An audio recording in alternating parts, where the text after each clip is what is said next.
Hey everyone, this is Chris at Zenark Reptiles. Thank you for joining me again on this Saturday. Anyways, I'm gonna do something that I don't think anybody's done on YouTube, so I might be the first, maybe. So far what I've researched. Also, don't forget to like, subscribe, hit that notification bell. I'd appreciate it. Anyways, I'm gonna actually tell you how much money I make at this point in time breeding rats. So you can judge for yourself, it's actually worth doing. You can see how much time I put into it, how much money I put into it, how much I get. So you guys can make an honest judgment. And I don't see a lot of people doing this online, on YouTube or anywhere, telling you how much they make from snakes, how much money they get, or rats. And I'm gonna be upfront with you guys. Do I make a killing selling rats? No. Do I make enough money to go dump the money on my bed and roll around and get all excited? I don't. Is it worth it? It is. If it wasn't, I wouldn't be doing it because I don't like breeding rats. I love rats, by the way. I don't like killing rats. I don't like feeding off rats. I don't get no sadistic joy feeding my ball python rats. The problem is ball pythons do so much better on live rats. They eat almost every week if you give them live. If you give them frozen, most of them only eat about every 3 weeks when they're really hungry. Not trying to say I'm trying to power feed my snakes, but when you have as many snakes as I do, especially ball pythons, live rats are honestly the way to go with ball pythons. Now, if you have 1 or 2 ball pythons, maybe even 4, frozen is what I would do. But when you have as many as I do, I have 40 large females that I breed, and not counting all my males and different things, it's so much easier. Now, all my other snakes, all my colubrids, all my boa, my other animals, I feed frozen. But for my ball pythons, live is the way to go, and I know it sucks. Like I said, I have no enjoyment. Let's get back to the video. So let's break it down. First of all, I sell 200 rats a week to 2 people here in Washington that breed ball pythons. So they want different sizes from me. So I averaged out the cost of these rats. So it's about $3 per rat I sell these customers to. That's delivered. I actually deliver them to them. So I got it written down right here. I figured it out that it's about $1,200 a year.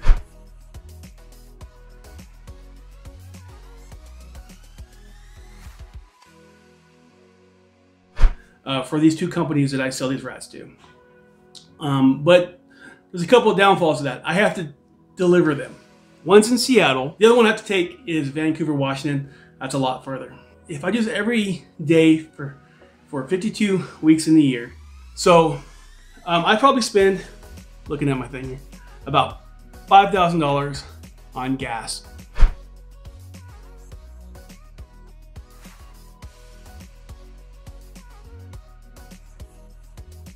I'm give or take, I'm kind of guesstimating on that. So that takes a big chunk out of that money right there. And then I have to think about food costs. If I go only with Missouri F6 and all the pine shavings and all the pine pellets, all the cleaning supplies, I probably spend about $9,000 a year.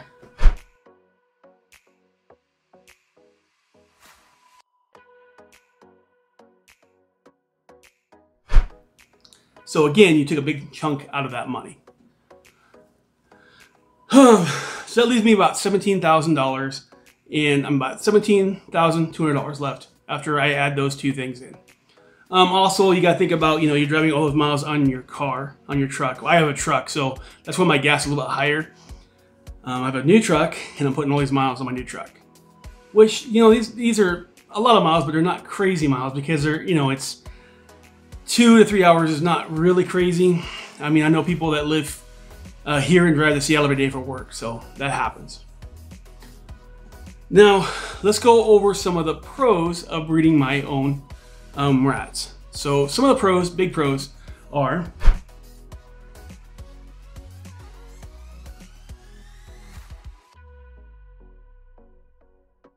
One of the big pros that I have is I always have food for all my snakes here in my house. I always have food for them.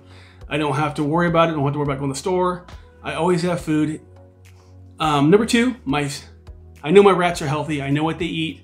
I know that they get vegetables, and I can look at them and I know that they're healthy. When you order from somebody else, I don't know what they did to the rats. I'm not saying that they are unhealthy, but I know for a fact that my rats are healthy. The rat cost for me is pretty much free. I mean, I have to labor for this stuff. Money-wise, it's free. Because that money that I'm making takes care of all my supplies. It takes care of, all that stuff, so I don't have to pay anything for my food for my ball python. So that's the main reason why I did this, because I didn't want to pay for all that food because it's expensive. I said this in the other video before, the main cost for breeding snakes is the setup. So all the racks, it depends on what rack system you use. I use ARS. I love Freedom Breeder. I think they make amazing products, but ARS is really close and they're a lot cheaper and a lot cheaper to ship. But when I plan on getting a rat rack, I will definitely get it from Freedom Breeder, because their rat racks are amazing, and stainless steel, it just makes a lot more sense for rat racks to me, because you take them outside and you pressure wash them over and over and over again to clean them. It makes mental sense to me anyways. But when it comes to the snake racks, ARS is a lot cheaper and a lot cheaper to ship. I do get the hybrid ones and they work great for me. I know some people won't use hybrid, but I do. Let's get back on task. So that's the main cost of getting up there, is when you buy your rack system. But after that, it's food. Food is your number one cost. And they go through a lot of food. You're feeding them essentially once a week. Not every ball python eats once a week. My colubrids eat twice a week. So I have all this food. It's another form of income. As being a business owner and being nowadays, I think you need more than one stream of income. Now, it's not a large stream of income, but it's another stream of income. You also make money from the random sales. These 200 that I sell weekly are just, it's a permanent thing I got. I got lucky to get in with them. The thing here in Washington is there's not a lot of places that sell live rats. There's a lot of places that sell frozen rats, but not live. And if you have ball pythons, you need live rats if you're a breeder. So I got lucky and they called me and I get to sell them these rats. I'm hoping to get more of these. Okay, let's talk about some of the negatives.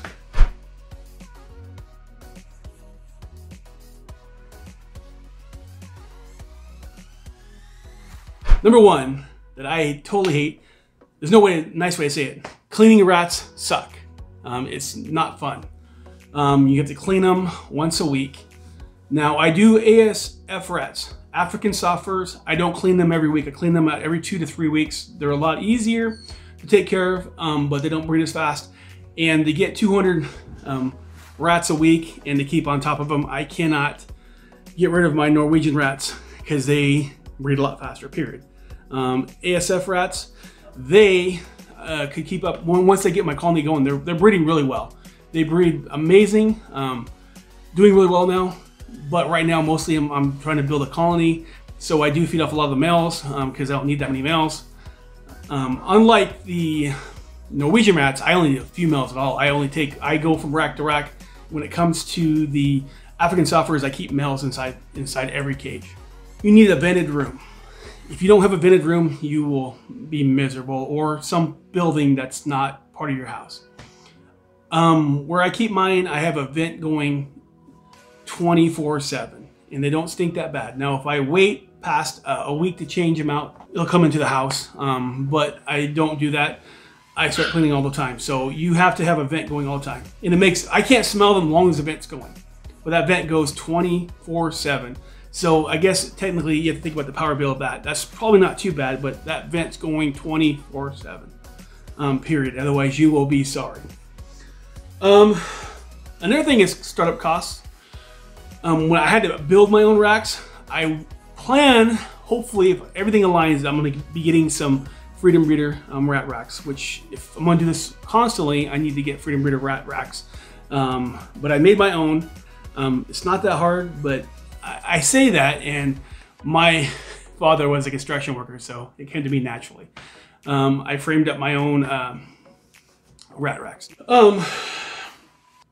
Finding customers, that was another thing. When you start breeding rats, you have to find a way to get customers. I use Craigslist, I use Instagram, I use Facebook, word of mouth, people I knew, and I probably have a little bit of a head start on you guys because, again, I know I've said this over and over again, but here in Yakima, I'm kind of known as a reptile guy. And maybe where you live, you might have someone that already breeds live rats. Pet store here in town, he kind of breeds them, but he only breeds them for his people here in town. And he does it on a small scale. And he doesn't do any frozen at all. So here in town, I mostly sell frozen. But Tri-Cities and all the places around here, I sell a lot of live and some frozen. So I have to be willing to go out and deliver a lot of these rats, which I'm more than willing to do.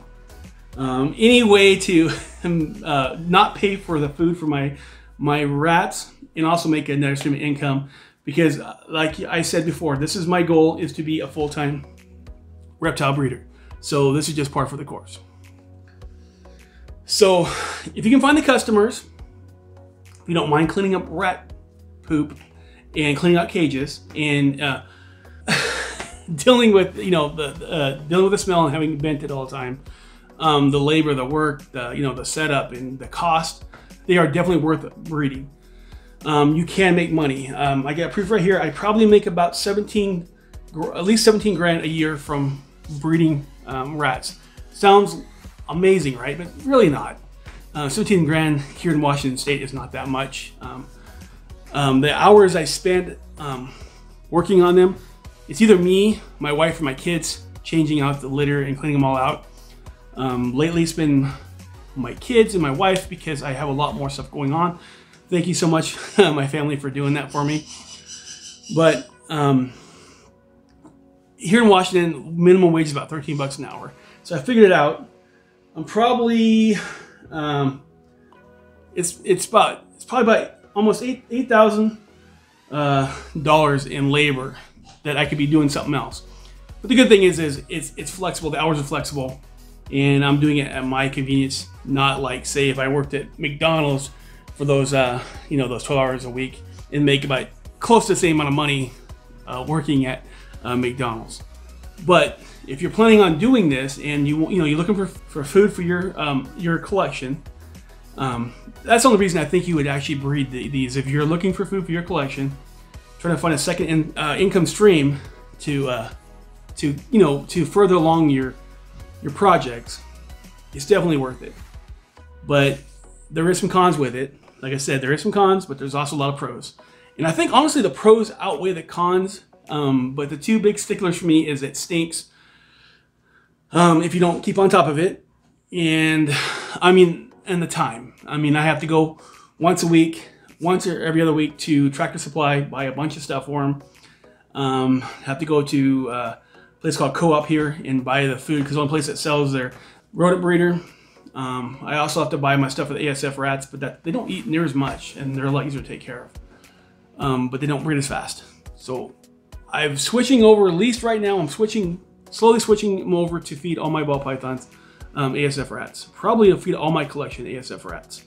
But I'm going to keep breeding these Norwegians to pay for my endeavors, to pay for my, it helps pay for racks. It helps pay for, like snakes that I want.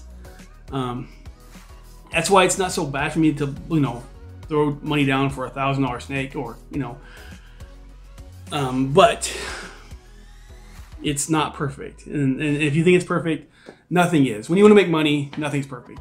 You gotta spend the time and the labor, and you gotta work towards it. You have to actually push your stuff out there. And the thing is, you have to go out your comfort zone and ask people, hey, do you need rats? Or, you gotta you have to kind of be a social butterfly, I guess. Even though I'm not at home, but where I'm out and about, I have to kind of push myself out and be that social butterfly and push myself out of the comfort zone and make new, I guess, allies or new job opportunities for these rats. And in the future, I'll make a video how much I'm making from breeding snakes. And see, that's the whole thing, is this is all one thing that kind of comes together. It's different avenues of business that come together and make you be able to do this full time. So don't forget to check out some of my other videos. I got some right here. I got some about rats, how to breed reptiles, how to make money breeding reptiles. I got more to come. I have a lot more videos coming out. I'm gonna probably try to do some more around Christmas time. I'm got a little thing in my head. I'm not 100% sure I'm doing it, but I'm gonna try to get some more videos out. But don't forget to subscribe. I love you guys. I'll see you next time.